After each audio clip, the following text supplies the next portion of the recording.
Hi there Pisces, thank you for joining me for your monthly forecast for October.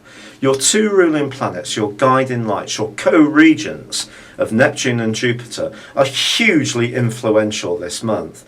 In fact, I can't remember a month like this for a very long time. The story of the month begins with the Sun and both Mercury in the rather detached, logical but fair-minded, balanced sign of Libra. But Mercury is tracking backwards, so if you are trying to work your way through a situation, anything to do with dividing resources, negotiations around a business contract, or even buying and selling anything, it's good that Mercury is in Libra, but with the tracking back, the retrograde that's going on through to the 9th, just keep your wits about you somewhat. Mercury actually forges a terrific link to Saturn, and Saturn's now moved right to the top of your solar horoscope into your 10th house. This occurred on the 18th of September. There was a brief 4-month hiatus because, if you remember, Saturn was moving through this area from just before Christmas last year. Now Saturn's going to be with you in your sector of ambition for the next 2.25 years. But everyone's ambitions are different. You may not want to make it all the way to the boardroom. For you, it may be standing up for some rights. You may be an activist who has particular passions about what goes on in society. You may be someone who's older and loves your grandchildren and wants to spend more time with them. You may be someone who wants to travel and can afford to do so. Everyone has got different goals and hopes, but whatever yours are, they are going to come sharply into focus with the influence of the Sun and Mercury. Now, in the middle of this month, from the 10th for 2 weeks, the Sun does go into an opposition with Uranus. Now, Uranus is in the part of your horoscope that's to do with everyday resources, whereas the Sun is in the part of your scope that's to do with the long-term side of finances, savings, pensions, investments. And although Mercury is being supported well by Saturn, this can be a rather unstable influence, and you could find yourself a little bit erratic in some of your decisions. If you love spending money, well, you may find yourself almost find it very difficult to resist the urge to do so, especially around anything that's rather yummy and moreish. Also, your relating zone is very much under the astral spotlight this month.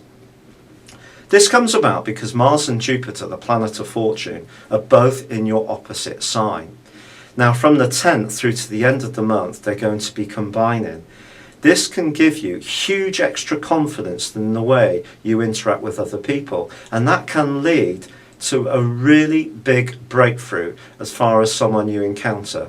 This could be a colleague, it could be a friend, it could be romantically. It just depends on you. But you have to be realistic, because Neptune, your ruler, is in opposition with Mars the first 2 weeks, and towards the end of that first 2 weeks with Jupiter. So there's your two ruling planets, so influential.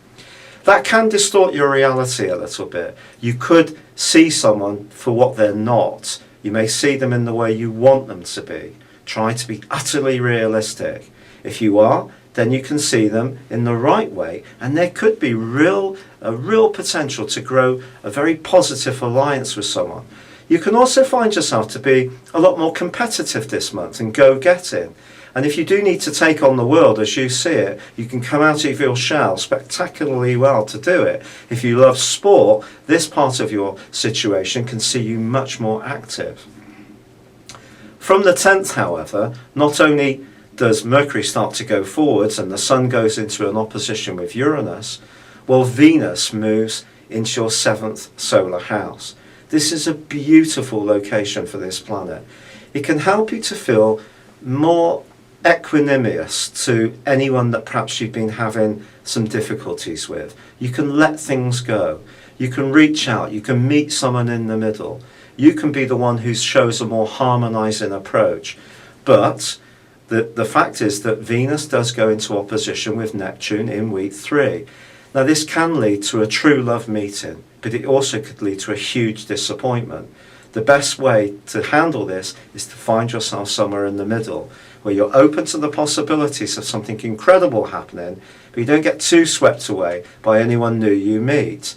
Venus then goes on to forge a sensational link with Jupiter in week 4. And this could lead to an incredible breakthrough. It really can be that good. But again, try to stay realistic.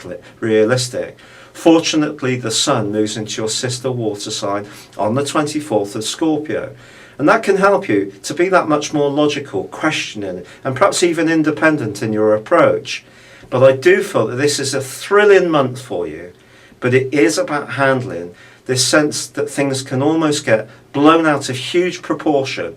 And that can be a little bit part of your nature anyway. So the more you can stay earth, yet be open to things, the wonderment that is possible, the more you could have an amazing time. Thank you for joining me. Good luck and goodbye for now.